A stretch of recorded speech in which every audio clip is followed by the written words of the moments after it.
processuais. Lembra que eu deixei aí essa perguntinha na aula passada? Alguém pesquisou sobre princípio processual? Quem quer falar o que é princípio processual? Não?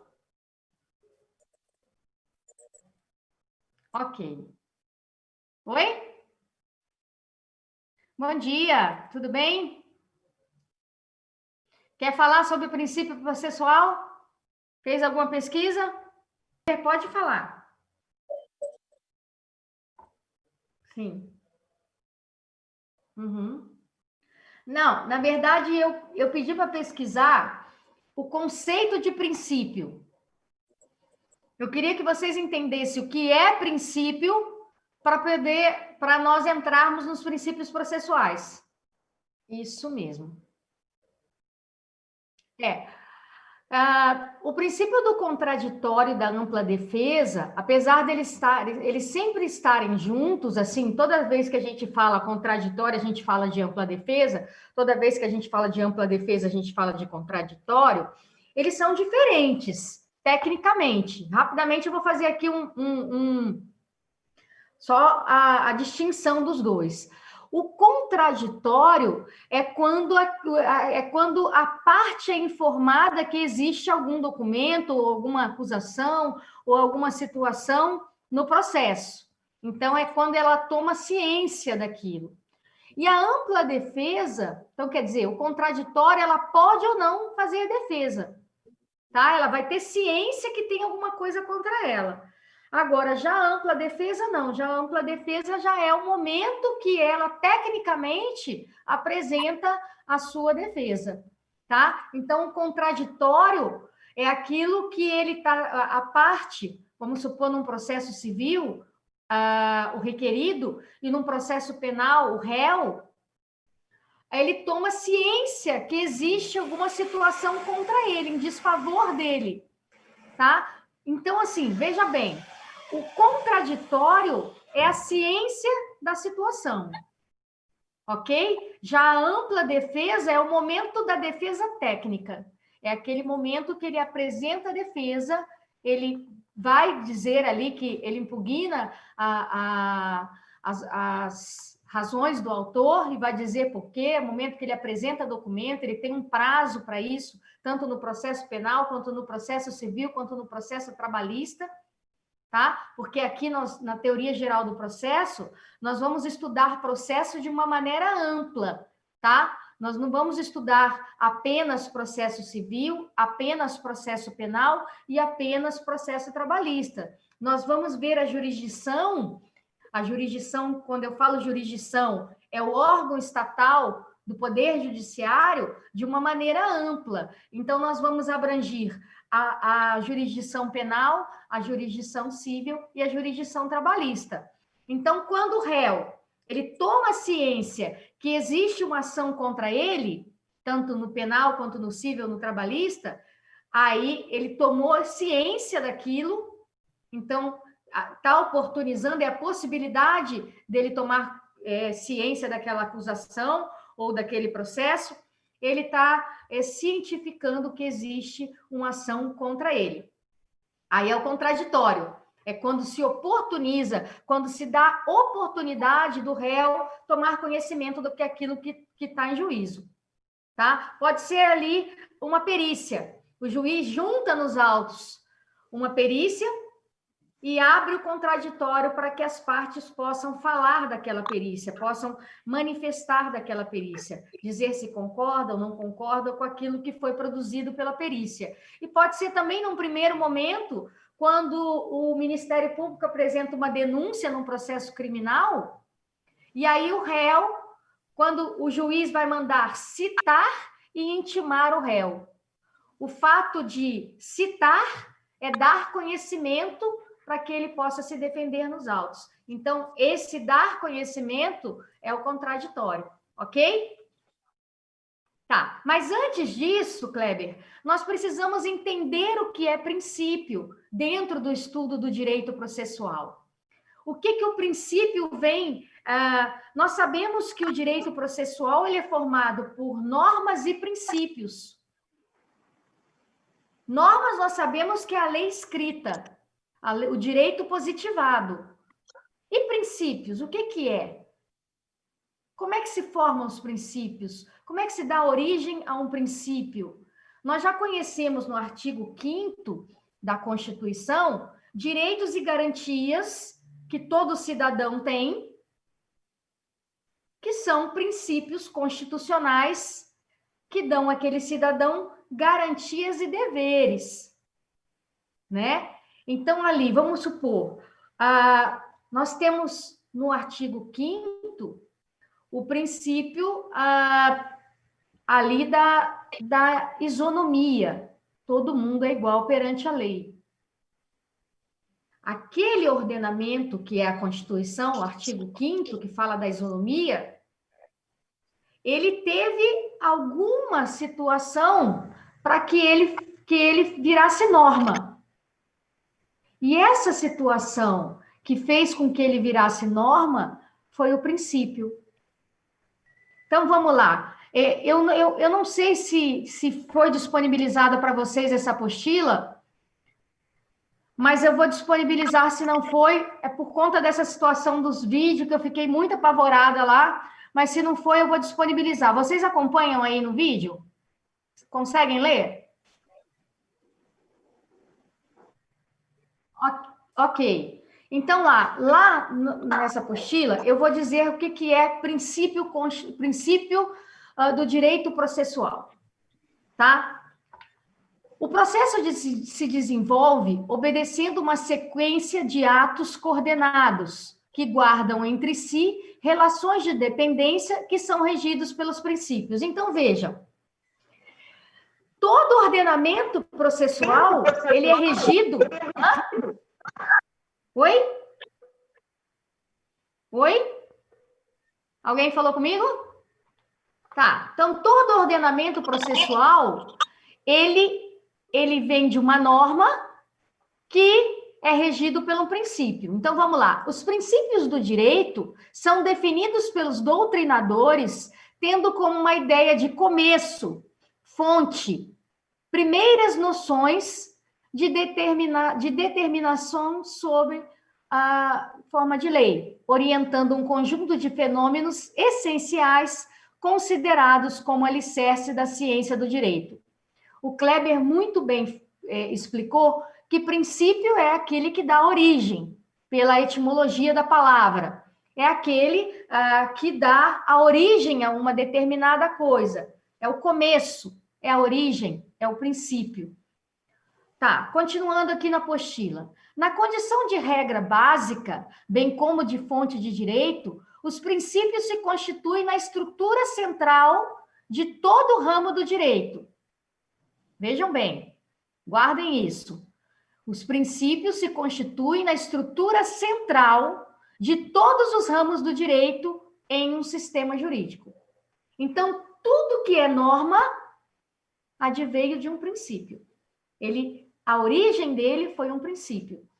Aí, ele positivou, virou norma, mas ele tem a fonte dele, é o princípio, ok? Então, continuando.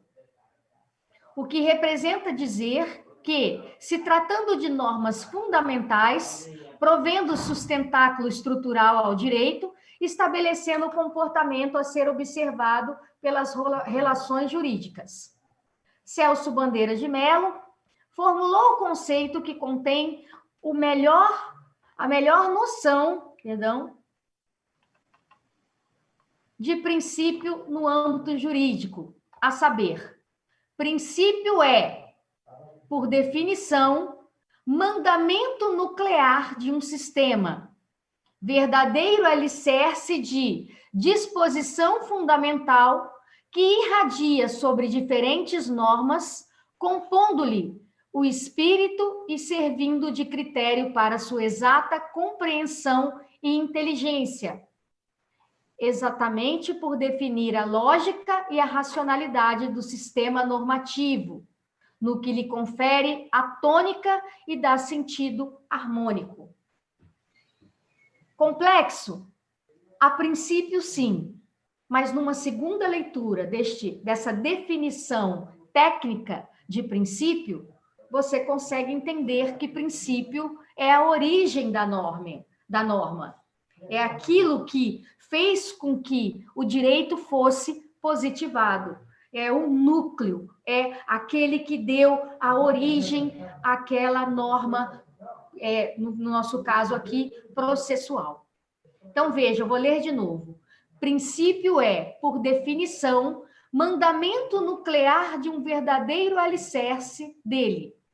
Disposição fundamental que irradia sobre diferentes normas, compondo-lhes o espírito e servindo de critério para sua exata compreensão e inteligência, exatamente por definir a lógica e a racionalidade do sistema normativo, no que lhe confere a tônica e dá sentido harmônico. Continuando na apostila de vocês, eu coloco, considerando como precedente a tudo, é aquilo que inicia, é aquilo que precede, é aquilo que vem na frente, os princípios não se limitam somente à ciência jurídica, estendendo-se a toda a essência do direito. Em termos gerais, todos extrapolando as fronteiras do sistema jurídico de cada ente estatal. Sendo considerados fontes do direito, os princípios abrangem os fundamentos da ciência jurídica, onde os preceitos originários ou as normas científicas do direito que protejam as concepções estruturais e encontrem suporte. O que significa isso? Está muito técnico, professora. Eu não estou conseguindo entender. O que eu estou dizendo até agora aqui é que tudo que foi originado na ciência do direito adveio de um princípio. Tudo que foi positivado por meio das normas veio de um princípio. Então, o princípio é aquele que deu a origem à norma. É aquela fonte norteadora, é aquela fonte inspiradora para que aquilo fosse positivado. Ok? Até aqui tudo bem? Podemos continuar ou tem dúvida até aqui? Hein, meninos? Pode continuar? Professor, tudo certo. Uhum. Ok. No direito processual, como em toda a área da ciência jurídica autônoma, os princípios norteadores estão definidos na Constituição da República. Então, veja, vou ler de novo esse pedacinho que é importante, que vocês já devem saber disso, porque vocês já tiveram direito constitucional. Vamos lá. No direito processual, como em toda a área da ciência jurídica autônoma, os princípios norteadores estão definidos na Constituição da República.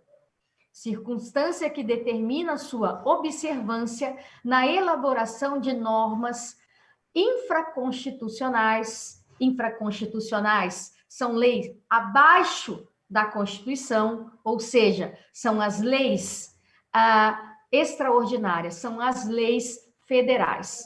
Por exemplo, o Código de Processo Civil.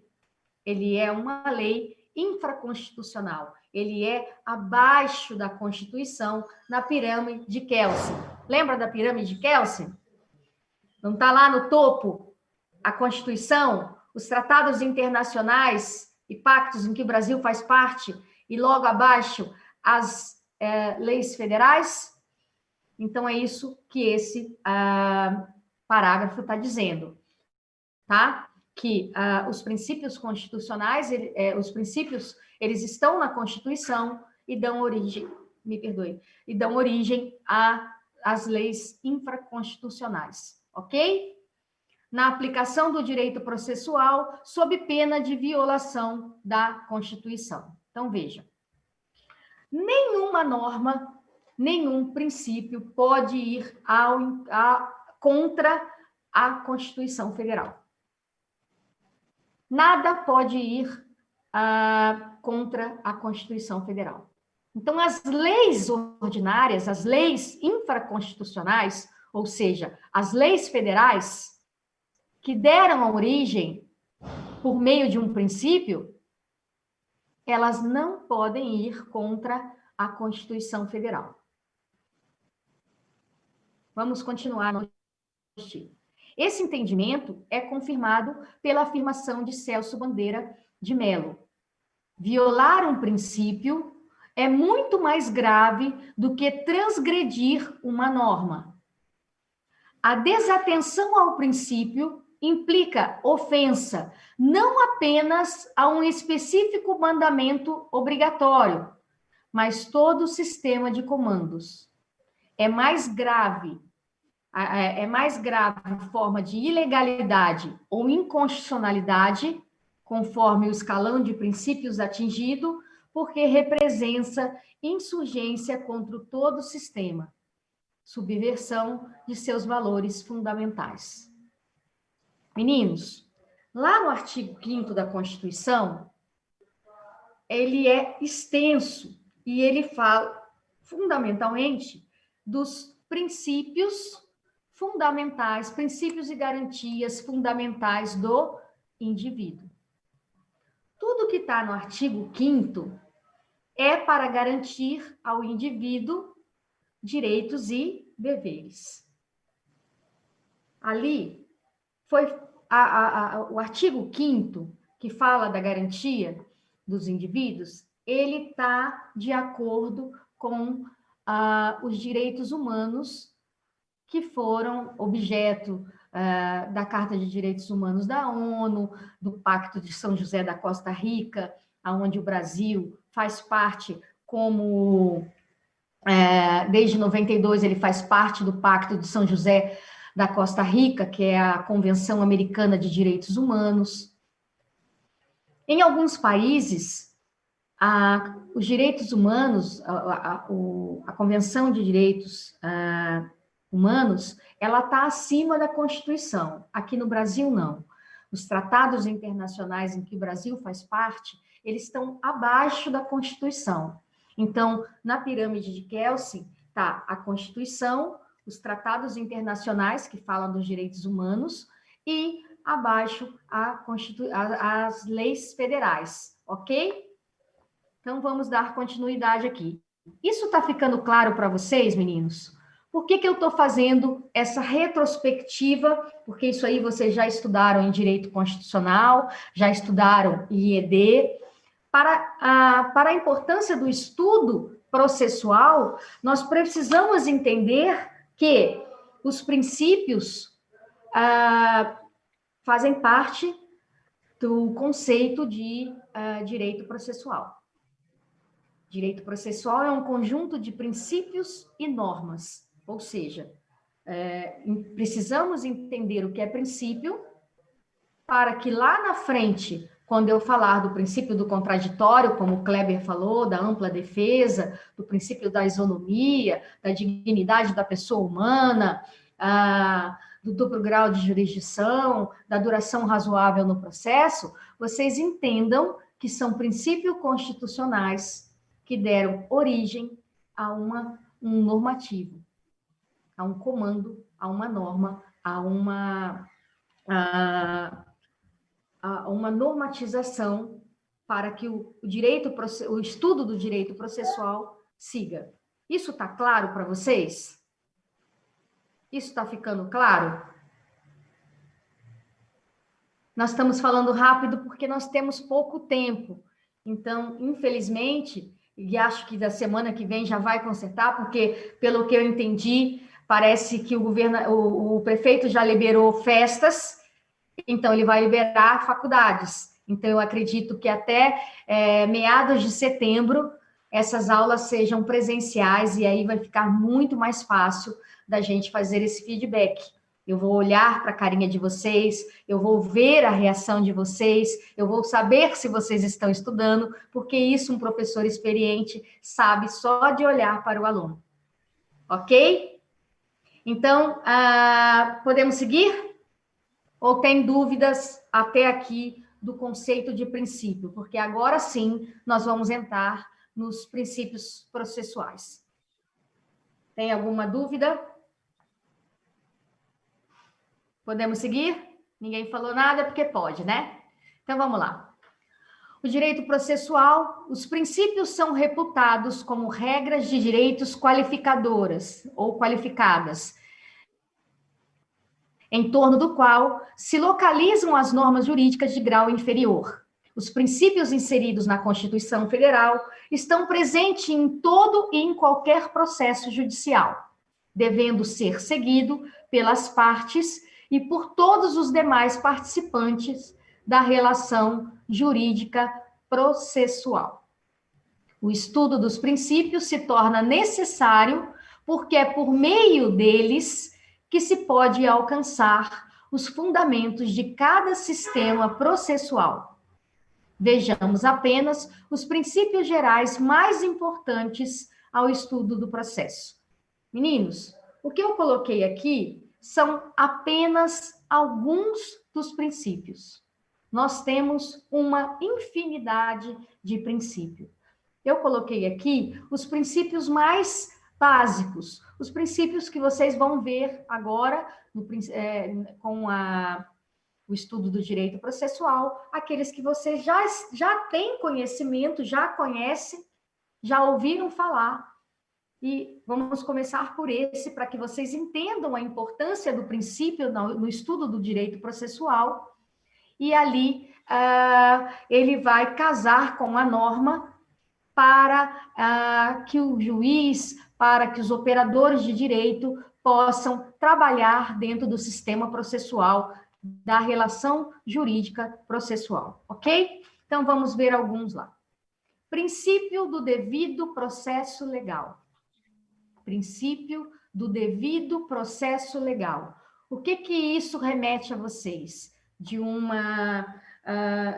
conceito simples. O que significa o devido processo legal?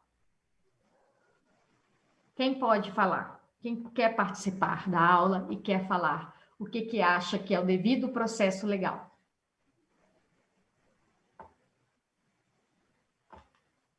Vamos, meninos, vamos participar da aula.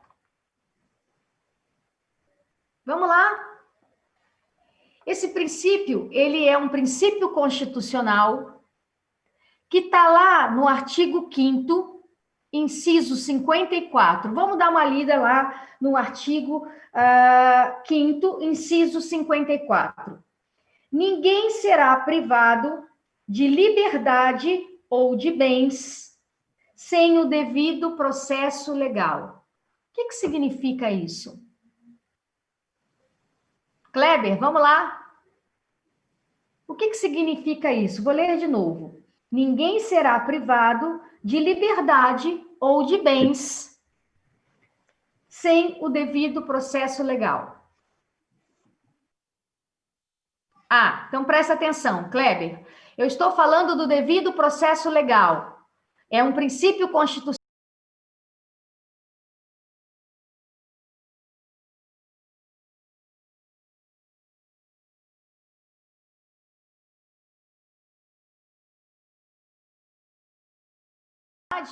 Ninguém será privado de liberdade ou de seus bens sem o devido processo legal. É obedecendo as normativas processuais. Então, lá fala que toda pessoa tem o direito à defesa. Então, ele não pode te acusar sem que o processo tenha obedecido o ordenamento processual. Entendeu? Isso, não. E ter dado a oportunidade da pessoa se defender também, de produzir provas, de fazer, de ouvir o réu, né? Isso tudo faz parte do princípio do devido processo legal. Ele tem que obedecer à normativa processual. O processo não pode ser feito nas coxas. Isso.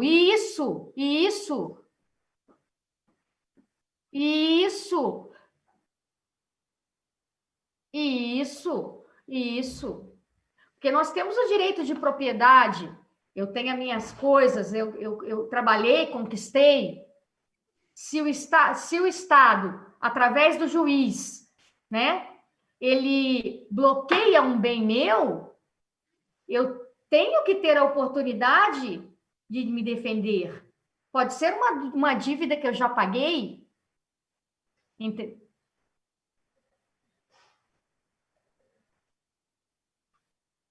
Ótimo, isso mesmo, parabéns, Kleber, é isso mesmo. Então, vejam, meninos, o Estado, ele tem que obedecer um ordenamento jurídico. Ele não pode processar uma pessoa sem o devido processo legal, sem que ele obedeça o ordenamento processual. O juiz, que representa o Estado, ele tem ele tem o limite dele. Ele não pode fazer o que ele quer. Ele tem que obedecer o ordenamento jurídico. O ordenamento jurídico processual. Então, o devido processo legal é o processo obedecer às fases que estão estabelecidas pelo ordenamento jurídico. Então, tem que abrir a fase do contraditório, tem que abrir... Meninos, está avisando aqui que eu tenho 10 minutos para encerrar. Se vocês quiserem, a gente abre um novo chamado, tá? Para a gente falar ainda dos princípios. Se vocês não quiserem, eu vou disponibilizar esse material daqui a 10 minutos para vocês, vou disponibilizar essa aula e uma videoaula, tá? Eu estou esperando meu filho para compilar aqui os meus vídeos, porque eu falo demais, e aí fica muito extenso, eu não consigo jogar o portal da faculdade, não suporta. Então, ele tem que ter 40 minutos, no máximo ali. Se ele ficar muito grande, não consigo mandar, tá? Então, meninos, rapidamente aqui para a gente terminar o devido processo legal. Então, o devido processo legal, o juiz ele tem uma normativa para seguir. Ele não pode simplesmente falar, você é culpado, colocar o dedo no nariz do Kleber e falar, Kleber, você é culpado, está condenado, pronto e acabou. Você vai ficar preso. Eu estou restringindo a sua liberdade. Vejam, lá o inciso 54 fala, ninguém será privado da liberdade ou de seus bens sem o devido processo legal. Então, para que eu seja preso por um crime, naquele processo tem que ter tido a oportunidade de eu apresentar a minha defesa. Se eu não tiver condições de contratar um advogado, se eu for pobre na forma da lei, o Estado vai me oferecer um defensor público para que ele faça a minha defesa. O que não pode é ficar sem defesa num processo. Ele pode ser julgado à revelia, porém, tem que apresentar uma defesa, nem que seja genérica. Porque toda pessoa tem o direito de se defender. Então, o devido processo legal é a condição mínima para o desenvolvimento do processo. Ok? Aqui na apostila de vocês eu coloco artigo 5º, inciso 54 da Constituição, indica as condições mínimas em que o desenvolvimento do processo se dará. Tá? O método de atuação do Estado juiz para lidar com afirmações de uma situação de ameaça ou lesão ao direito que deve se dar. O processo deve ser devido porque um Estado democrático de direito, não basta que o Estado atue de qualquer forma, mas deve atuar de acordo com as regras pré-estabelecidas e que assegurem amplamente os interessados na solução das questões levadas ao judiciário e exerçam todas as possibilidades de ataque e de defesa que lhes pareçam necessárias. Então, um devido processo legal é um processo em harmonia com o ordenamento processual. Lá no ordenamento processual, ele fala que o réu tem o direito de apresentar defesa no processo civil, a contestação, no processo criminal, a defesa preliminar, no processo trabalhista, a defesa técnica. Pois não? Alguém ia fazer uma pergunta? Isso é o princípio da vedação de prova ilícita. É um outro princípio constitucional. Isso. Esse é um outro princípio também processual que veda, ele proíbe provas ilícitas no processo, tá? Ele também é um outro princípio constitucional, tá? Esse princípio da vedação das provas ilícitas, ele fala de provas que foram forjadas, entendeu? Por exemplo, uma prova que foi uma emboscada para provar uma situação. Se ele foi feito de prova com meios ilícitos, essa prova não terá validade dentro do processo, tá? Também, tá? Aí você imagina como é que aquele cidadão ele vai ser, como é que vai garantir a tutela jurisdicional efetiva se o juiz que fez tudo? A imparcialidade do juiz, ela é imprescindível para que o juiz não tenha interesse na causa. Por exemplo, um juiz que é primo do réu ou primo do autor num processo civil, tendenciosamente, sem querer, ele vai tendenciar para aquele parente dele. Sim, sim. O juiz não está sendo imparcial, porque o juiz, eu quero que vocês entendam, e nós vamos ver isso no princípio do juiz natural, ele não é a pessoa física, ele é o Estado. Quando nós falamos de juízes e tribunais, nós não estamos falando da pessoa física, estamos falando daquela pessoa que está investido de poder para representar o quê? O Estado. Ele é o Estado naquele momento. Ele está investido de poder para representar o Estado. Então, ele não pode ter interesse na causa, ele não pode ser parente dos envolvidos no processo, ele não pode ser primo do advogado, ele não pode ser esposo da advogada, ele não pode ser cunhado do advogado. Por quê? Nem vizinho pode. Porque, de alguma forma, ele pode influenciar na decisão dele.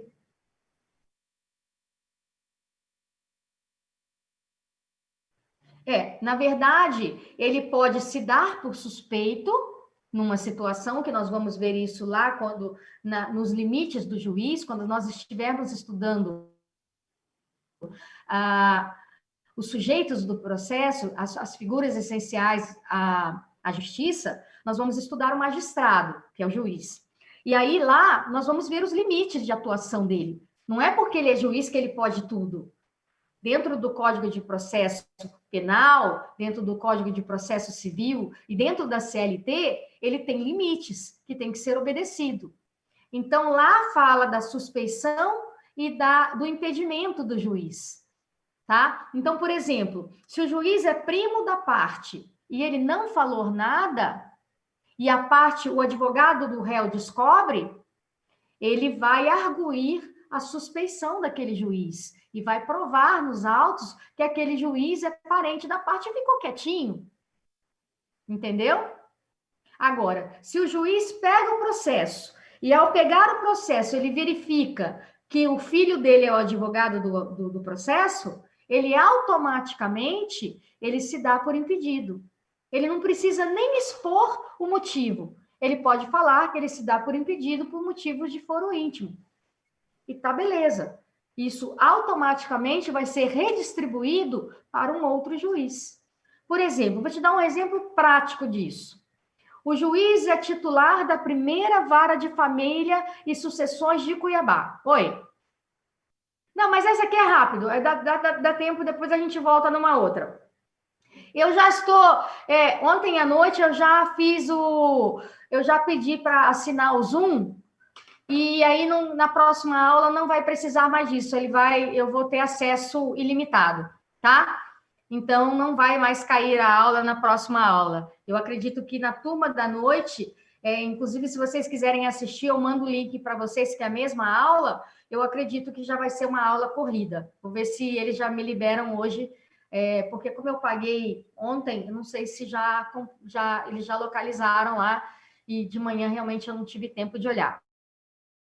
O da gente, Essa acho que é reunião ruim está para o sendo professor, gravada. é ruim para vocês, mas está acabando, meninos. Hoje eu vi no jornal que o prefeito já cedeu festa até 100 pessoas, festas sociais e festa corporativa até 200 pessoas, então é lógico que as faculdades vão ser liberadas, até porque é diferente das crianças, né? Ali a faculdade é só adulto, então eu acredito que até meados de dezembro nós já estejamos dentro da sala de aula, se Deus quiser. Mas, Tá? professora, e o povo do grupo de risco que faz faculdade? Então, esse povo de grupo de risco, eles vão assim, eu particularmente, mesmo que se voltar, eu não tenho coragem de ir para a faculdade. Morro de vontade, mas eu não tenho Mas coragem. olha só, como que é seu nome? É Flávia. Flávia. O pessoal vai ter que se adaptar ao novo normal, Flávia. Mas o meu filho vale mais do que a faculdade. Sim, com certeza. Entendi, professor. Depois eu vejo com o Lucilo, então. Vamos esperar, né? Ver se vai voltar. Também não sabe como é que vai estar, mas pelo que está falando, se voltar é porque os índices diminuíram. Não é porque... Agora, o vírus não Professora, não está diminuindo, é que a política está chegando. Os caras têm que fazer o trem girar, né? Então... também. Mas, gente, para quem pode, eu acho que se você for na rua, eu não sei se você tem ido à rua, Flávia, mas está tudo funcionando normalmente. Não, eu vou na medida do possível, eu vou, mas assim, eu acho que uma escola hoje é arriscado, igual o meu filho mesmo se voltasse, eu também não teria coragem de mandar ele para escola. Seu filho é grupo de risco? Não, mas é criança, né? E eu não tenho coragem de mandar ele para a escolinha. Entendi. E já está terminando. Criança é complicado, porque criança não vai ficar de máscara. Imagina, professora, todas as grávidas, 90% delas, ou morre ela, ou morre o bebê, ou morre os dois. Eu que não vou me arriscar. Deus me livre. Isso é verdade. Mas, gente, é tão complicado, vamos pedir para Deus para tomar conta da gente. Mas voltando lá à nossa linha de raciocínio, nós estávamos falando do duplo grau de jurisdição, do devido processo legal, e estávamos falando que o juiz, ele tem que ser imparcial, que ele tem que obedecer à normativa processual, ele não pode inventar moda, ele não pode, criar artigo de lei, ele tem simplesmente que atender às normativas processuais, ele tem uma sequência lógica para cumprir, ele também tem a sua limitação dentro do processo, ele não pode tudo, tá? Ele é o presidente da ação dentro de um processo, ele é que vai presidir, é ele que vai coordenar, é ele que vai decidir, porém, os limites dele, ele também tem limites dentro do ordenamento processual. Ele não pode fazer as coisas da cabeça dele. Ele tem que seguir ao ordenamento jurídico, ok? Um outro princípio importantíssimo é o da isonomia, que está lá no artigo 5º, inciso 1 da Constituição Federal. Vamos lá para o artigo 5º, inciso 1. Homens e mulheres são iguais em direitos e obrigações no termo desta Constituição. Quando ele fala homens e mulheres, ele não está falando ali do genérico homem e mulher, ele está falando do cidadão em si. Todas as pessoas têm o direito e deveres iguais. Ninguém é melhor do que ninguém perante a lei. Então, o princípio da isonomia, ele é um princípio importantíssimo para o direito processual, porque as partes, ele estabelece para as partes igualdade. Dentro de uma relação processual, autor e réu são iguais. eles têm os mesmos direitos e deveres. Então, não pode haver alguém privilegiado numa relação processual. Ok? Então, para uma relação processual, o princípio da isonomia põe em paridade as partes, põe em igualdade as partes. Ok? Isso no processo penal, isso no processo civil e no processo trabalhista. Ah, professora, mas no processo penal o MP já desce a lenha no réu. Tudo bem. Ele pode falar o que ele quiser na denúncia dele. Agora, tudo que está ali terá que ser provado, terá que abrir o contraditório e o réu poderá se defender. Por exemplo, vamos supor que aquele réu esteja sendo acusado de um crime de estupro, que é um crime hediondo, que é um crime de violência sexual. Então, ele é já todo ele já tem todo um cunho de pesado naquela acusação. E aquela pessoa que está sendo acusada, ela tem um álibi, não foi ela nem estava no local no dia. O crime aconteceu em Cuiabá, ela estava em São Paulo fazendo um curso e tem como provar que não foi ela que estuprou aquela vítima. Então, veja, ele vai receber, por meio da citação e intimação, uma cópia da acusação, uma cópia da denúncia. A denúncia no processo penal, ela é a primeira peça a ser produzida, ela é produzida pelo Ministério Público. Ele ali vai dizer como se deu os fatos. A denúncia, ela tem uma sequência lógica, ela não pode ser também feita de qualquer forma. Ela vai narrar os fatos, vai dizer o que levou, quais foram os indícios que levaram aquele representante do Ministério Público a formular a acusação, e vai dizer qual é o artigo de lei que aquele acusado violou. Então, ela tem uma sequência lógica. Pois não? Eu ia falar justamente isso.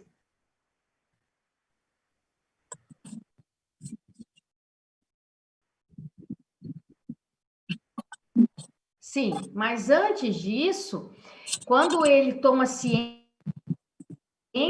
da acusação, ele está em grau de igualdade com o Ministério Público, que ele vai produzir todas as provas do mesmo jeito que o Ministério Público produziu a peça inicial, que é a denúncia. Ele vai numa defesa preliminar, numa primeira defesa, antigamente chamada de defesa prévia, hoje de defesa preliminar, ele vai ali dar a oportunidade para aquele réu juntar documentos para provar a sua inocência.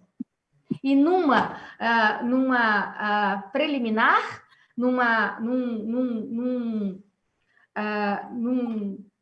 em sede de preliminar, num momento antes do juiz decidir o mérito, ele vai arguir que o feito seja extinto, porque não é ele, aquela pessoa que está sendo acusada. Não foi ele, que ele tem provas mais do que suficientes para provar que não foi ele. É lógico que o juiz não vai de plano fazer isso, porque ele vai juntar os documentos que ele trouxe, vai abrir para o Ministério Público verificar aquelas provas. Por exemplo, se ele estava num curso em São Paulo, ele vai trazer uma declaração de que ele estava em São Paulo, ele vai trazer a cópia das passagens do hotel que ele estava, vai trazer a cópia do check-in do hotel, que ele estava hospedado de tanto a tanto, quanto tempo que ele ficou lá, né? Ai, meu Deus, o que eu fiz aqui? Não sei, gente. Fiz um risquinho aqui, faz de conta que vocês não viram, que eu não sei como é que se tira isso, não. Saiu. E aí, ele vai provar dentro dos autos, e o Ministério Público ele vai poder verificar aquelas provas, se não foi forjado também. Então, o Ministério Público vai pedir para que o juiz, o Ministério Público ele pede, tá, gente? O Ministério Público ele não oficia, ele tem que pedir para o juiz tem que acatar aquele parecer do Ministério Público, e vamos supor que o Ministério Público peça para que o juiz oficie ao hotel e a instituição que ele estava fazendo o curso para certificar que ele realmente estava lá. E aí, o Ministério Público pede para o juiz oficia aquela instituição e aí aquela instituição tem o prazo para responder lá de 24 horas, 5 dias, aí depende como que o juiz vai determinar aquela situação. Então, após o juiz certificar que aquela pessoa não é, aí sim ele tem que tirar, ele tem que extinguir o processo e o Ministério Público vai abrir a acusação contra outra pessoa, entendeu? Então, assim, o fato dele juntar a defesa, ele tem um momento exato, ele tem um momento certo. Quando eu falo da igualdade, é que quando o Ministério Público acusa, o réu vem numa condição de defesa nas mesmas condições. Entendeu? O princípio da igualdade, quando eu falo aqui no processo penal, que é mais difícil entender no processo penal, meu pai do céu, estou aqui riscando aqui, sem nem ver o que eu estou riscando. E aí, no processo penal, por exemplo, é difícil você entender um princípio da isonomia, porque você fala assim, o Ministério Público já vem descendo a lenha. Ele não quer saber. Não. O princípio da isonomia, ele entra ali quando o réu tem a possibilidade de se defender de forma, da mesma forma que o promotor acusou. Ok? Isso está claro para vocês? O princípio da isonomia? Que é um princípio constitucional. Vamos, então, para o princípio do juiz e do promotor natural. Ele está lá no artigo 5º da Constituição Federal, inciso 37 e 53. Então, vamos primeiro para o inciso 37.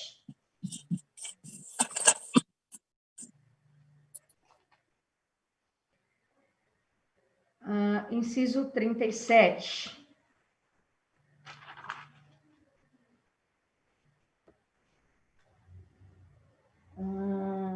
27.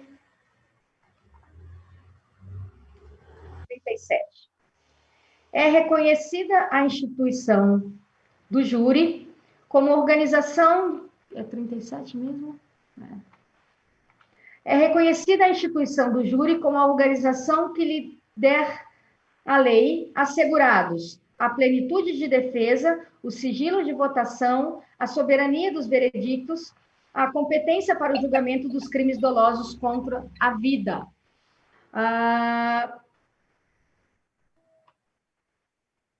Perdão, gente, eu li o 38. Esse aqui fala também do juiz natural, mas de uma outra forma. Eu vou ler primeiro o que fala que não haverá juízo ou tribunal de exceção. Não haverá juízo ou tribunal de exceção, por quê? Se aquele juiz, se a sua matéria, vamos falar agora de direito material e de direito processual, a sua matéria é civil, você está com um direito lesado, você está com direito ameaçado dentro da matéria civil. Então, vamos lá, que o seu direito é alimentos, tá? Você é maior de idade, porém é estudante de curso superior, e o seu pai falou que não vai te ajudar. Você tem 20 anos, seu pai falou, se vira, você estuda à noite, dá teus pulos, eu não vou pagar nada para você. A gente sabe que o fato de você ter a maioridade não significa que o pai não pode, se ele tiver condições, deixar de ajudar o filho. Então, você tem um direito material de recorrer ao judiciário solicitando alimentos daquele pai. Então, você procura o judiciário para requerer alimentos do seu pai.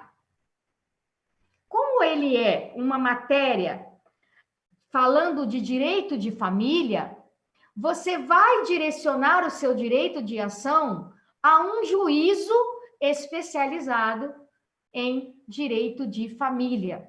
Então, o juiz natural que receber aquela ação será, por exemplo, lá em Cuiabá, nós temos várias varas de direito de família, especializada em direito de família. Em Várzea Grande, nós temos 3. Em Cuiabá, nós temos 8. Então, vamos supor que você distribui o sistema, você vai colocar no PJE, o sistema é automático, ele distribuiu a sua ação para o juiz da 2ª Vara de Família de Cuiabá. Então, o juiz natural daquela causa será o juiz titular da 2ª Vara de Família de Cuiabá. Começou com ele na 2ª Vara de Família, vai terminar com ele se o tribunal não redistribuir essa vara lá por algum motivo, por criada mais uma vara e aqueles processos sofrer uma redistribuição. Se não acontecer isso, o teu processo vai começar com a 2ª Vara de Família e vai terminar com o juízo da 2ª Vara de Família. Então, esse juiz, ele é o juiz natural da causa. É aquele que está autorizado perante a lei a julgar e processar o seu direito de ação. Então, o juiz natural é aquele competente para aquele tipo de ação. Quem é que vai definir a competência dele? A Constituição Federal, ela vai definir as competências dos órgãos de jurisdição. Nós vamos ver isso, é um dos nossos títulos da nossa matéria. Ele vai definir o que cada órgão vai julgar. Então, a sua ação vai ser proposta no Fórum de Cuiabá, porque você mora em Cuiabá, e vai ser proposta, vai ser direcionada a um juiz especializado em vara de família. Lá, o sistema vai escolher automaticamente. Então, a sua ação vai cair para o juízo da 2ª Vara de Família. Então, esse juiz da 2ª Vara de Família é o juiz natural da sua causa. Ele é aquele que é competente para julgar a sua ação. A mesma coisa se dá quando o promotor da 2ª Vara, ele está direcionado, ele lá pelo órgão interno dele, pela promotoria, ele foi designado para ser promotor da 2ª Vara de Família. Então, ele vai opinar nos processos da 2ª Vara de Família, onde houver interesse de menor ou de incapaz, tá? Porque o Ministério Público, nós vamos estudar isso depois, ele é o fiscal da ordem jurídica, tá? Ele vai entrar nas ações cíveis como um agente, um fiscal da lei, ok? Ele vai defender os interesses de menores e incapazes ou da sociedade, tá? Então, vejam, meninos, o juiz natural, ele vai ser aquele que é competente para processar e julgar a sua ação. Por exemplo, outro exemplo, a sua ação, seu direito material é um contrato bancário. Você quer rever as cláusulas desse contrato com o Banco do Brasil. Você acha que o Banco do Brasil, em alguma situação, tem cláusulas abusivas naquele empréstimo que você fechou, que você efetivou com o banco. Então, você vai procurar um advogado, ou se você for o advogado, você vai atender o seu cliente, vai escutar a história dele e vai pedir documentos. Quando você verificar que realmente há uma lesão ao direito do seu cliente, houve um abuso de direito naquele contrato, uma cláusula abusiva, você vai pegar o direito material do seu cliente e vai levar ao Poder Judiciário com o direito de ação do seu cliente e vai ali, já quando você leva o seu direito de ação para o judiciário, e o judiciário, por meio do juiz, recebe o seu conflito de interesse, passou a ser público. E o fato do seu conflito de interesse passou a ser público por quê? Porque ali quem vai determinar o andamento daquele processo é o direito processual civil, no caso desse de contrato, entendeu? Então, como ele tem que obedecer ao ordenamento, ele é um direito público. Não está mais no seu direito material, que é um direito privado. A partir do momento que você entregou o seu conflito de interesse para o Estado, ele passou a ser um direito público, porque ele tem que obedecer o regramento do ordenamento processual. Ok? Também é um outro princípio constitucional que tem que ser obedecido, a publicidade. Tudo que é feito dentro do processo tem que ter publicidade para as partes, ainda que o processo ocorra em segredo de justiça, mas as partes precisam ter ciência. Oi?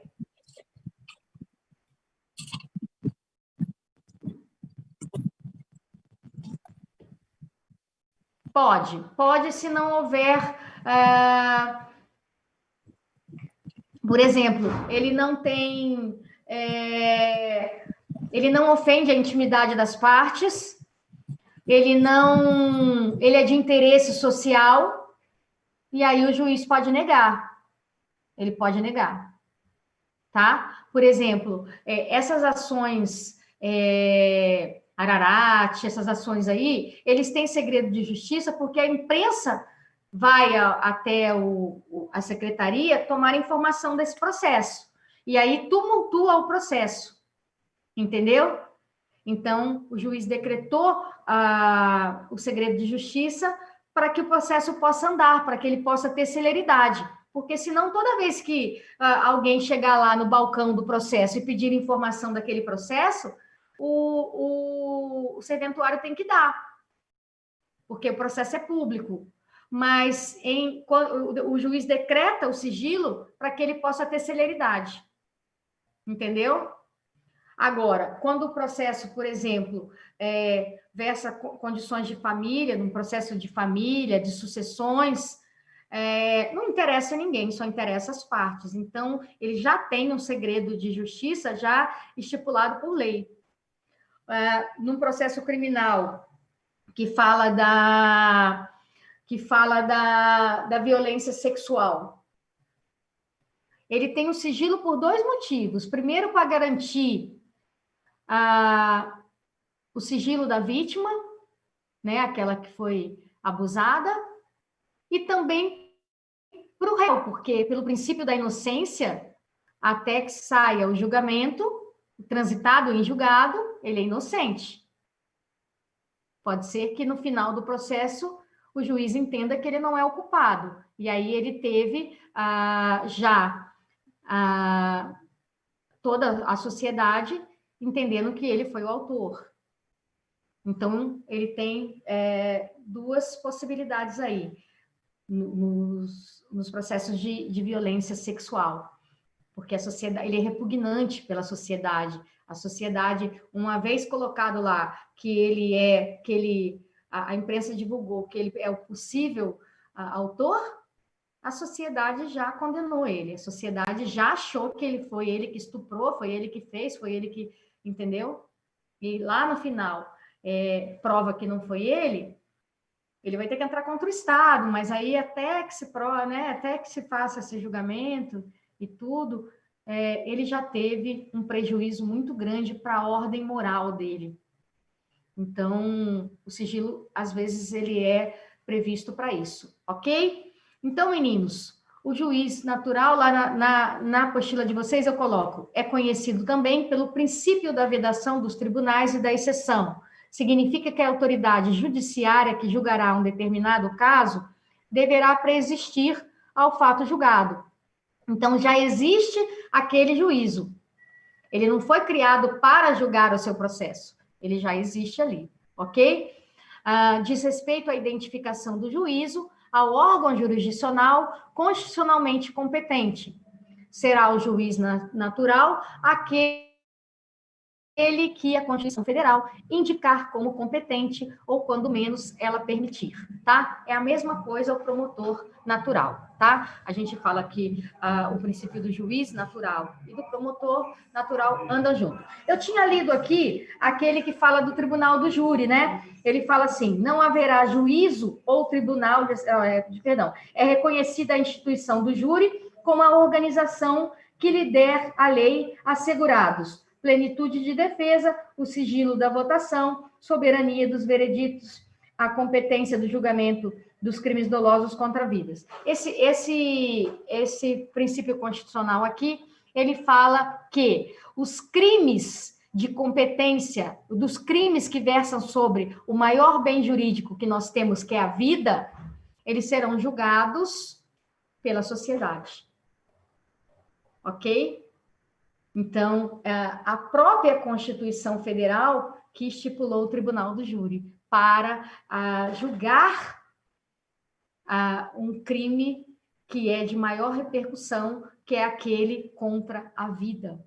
Uma tentativa de homicídio, um infanticídio, um feminicídio, um homicídio, eles são julgados pelo Tribunal do Júri por uma escolhida os 7 jurados, que são pessoas da sociedade para leigas, são juízes leigos, para resolver se o réu é culpado ou não. Ok? Então, vamos dar continuidade. Oi? Pois não. Esse tribunal de exceção é para garantir a imparcialidade do juiz também. Porque você imagina que um juiz que está lá, ele é titular da vara criminal, tá? Um processo é distribuído para ele da vara de família, ele não tem competência para julgar e processar aquele processo. Por quê?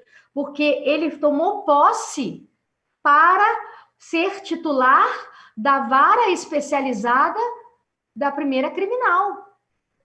Dos crimes, vamos supor que a primeira criminal de Cuiabá seja feitos gerais. Então, ele não pode julgar e processar um processo da vara de família, a não ser que o órgão que ele é vinculado, e aqui é o Tribunal de Justiça, autorize por escrito que ele possa responder em substituição ao juízo da primeira vara de família. Então, veja que ele tem que ser competente para o ato. O juiz natural, ele é juiz togado, ele passou no concurso, ele é juiz do Tribunal de Justiça. Porém, ele tomou posse como juiz da primeira vara do direito bancário. Então, ele só pode trabalhar, ele só pode processar e julgar processos destinados à primeira vara do direito bancário. Se ele agir, se ele der alguma decisão ou fizer algum ato processual num processo que a vara não é dele, ele tem que ter uma autorização expressa pelo Tribunal de Justiça. Como é o caso, por exemplo, de uma juíza que está no período de licença maternidade, e aí ela tira férias, tira licença maternidade e 2 meses de férias. Então, ela fica 6 meses afastada da vara. Ela é titular da vara da infância e juventude. Então, durante 6 meses, ela está afastada das suas atribuições,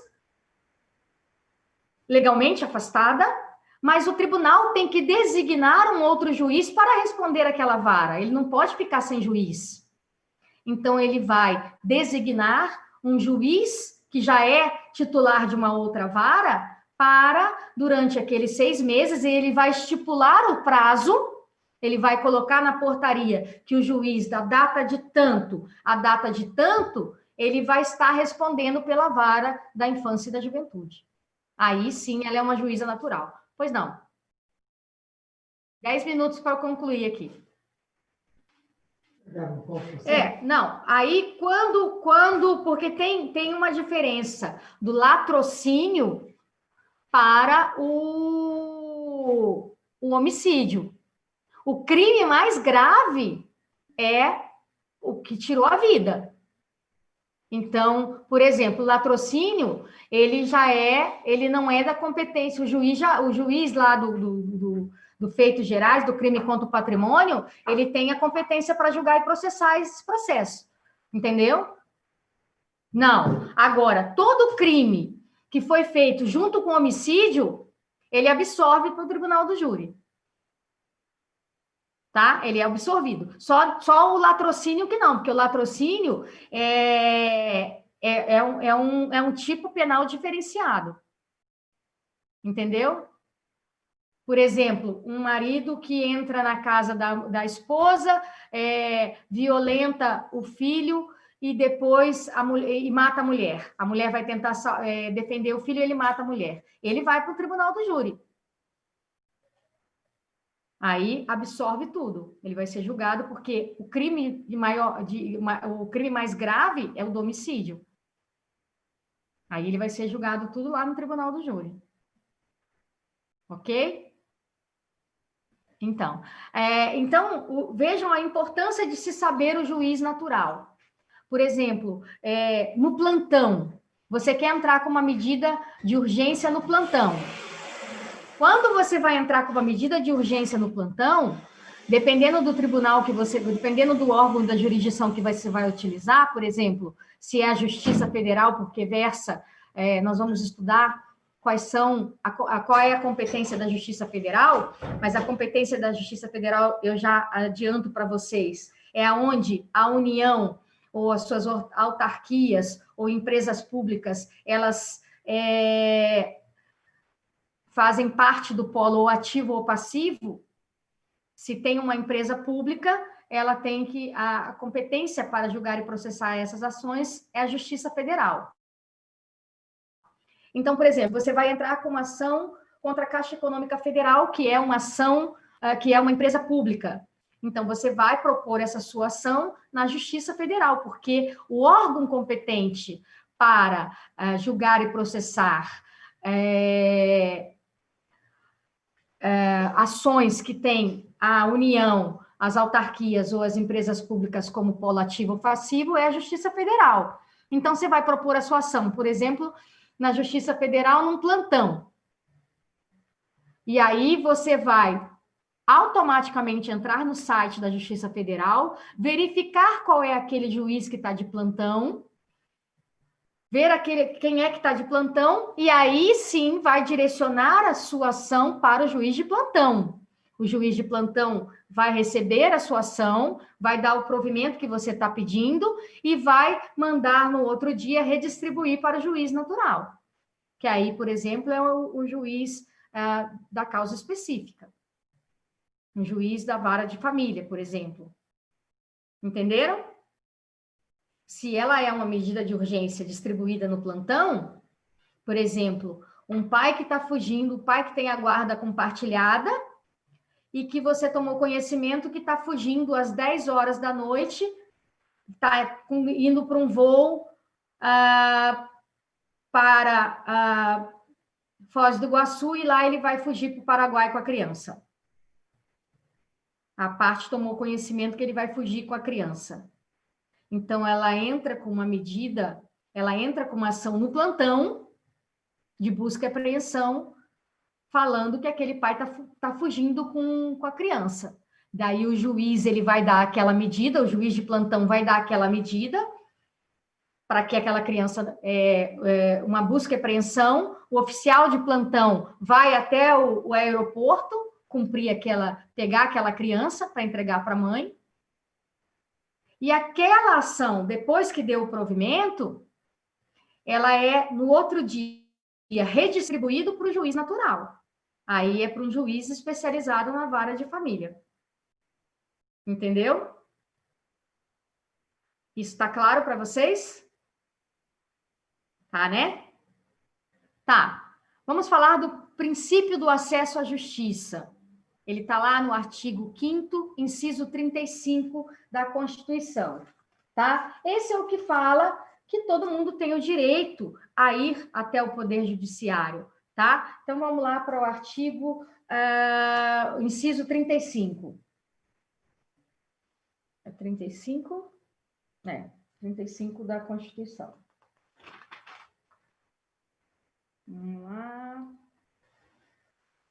A lei não excluirá da apreciação do Poder Judiciário lesão ou ameaça ao direito. Então, todo cidadão que tem uma lesão ao seu direito ou uma ameaça ao seu direito pode ir ao Poder Judiciário reclamar com seu conflito de interesse. Ele pode reclamar em nome de terceiro? Não. Tem que ser no nome dele, ele tem que ser a pessoa legítima, tá? Então, o acesso à justiça significa que ele pode ir, qualquer cidadão, é um direito constitucional, está lá no artigo 5º, inciso 35 da Constituição, que qualquer pessoa que tem o seu direito lesado ou o seu direito ameaçado, ela pode ir até o Poder Judiciário reclamar, entregar para o Poder Judiciário o seu conflito de interesse, para que ele possa dizer o direito, para que ele possa falar quem é que tem aquele direito, ok? Necessariamente, quem vai à justiça não é aquele, já não é garantia de que a ação dele vai ser procedente, tá, gente? Porque lá, no meio da instrução processual, o juiz pode entender que ele não tem aquele direito que ele achava que ele tinha. Mas o direito a levar ao judiciário aquela ação, ele tem. Ok? Isso ninguém pode tirar. É um direito constitucional. Ninguém pode mexer nisso. Qualquer cidadão que tiver o seu direito lesado ou ameaçado pode ir ao judiciário. Ok? Tá claro isso para vocês? Ele também é conhecido como o direito da princípio da inafastabilidade, do acesso à justiça, da ação e da demanda, tem vários nomes, tá? Aqui na apostila de vocês eu coloco, significa o grau de abertura imposto pela Constituição Federal para o direito processual. É o acesso ao Poder Judiciário, a compreensão de que nenhuma lei excluirá ameaça ou lesão de direito da apreciação do Poder Judiciário. Então, aquele cidadão que tem o seu direito impedido, o seu direito ameaçado, o seu direito lesado, ele pode ir ao Poder Judiciário reclamar aquela situação. Qualquer cidadão, ok? Isso está claro para vocês? Ok, beleza.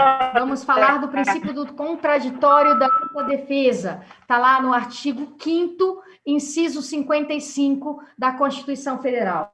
É importantíssimo. Ele fala assim, os litigantes em processo judicial ou administrativo, então veja, ele já abriu a margem para os litigantes de processo judicial ou administrativo. Então, se é um processo que corre numa esfera administrativa, o cidadão também tem o direito ao princípio do contraditório e da ampla defesa, tá? Então, vamos lá. Os litigantes em processo judicial e administrativo, os acusados em geral, são assegurados o contraditório e a ampla defesa com os meios de recursos a ela inerentes. Então, veja, é um princípio constitucional. Todo cidadão que for responder um processo judicial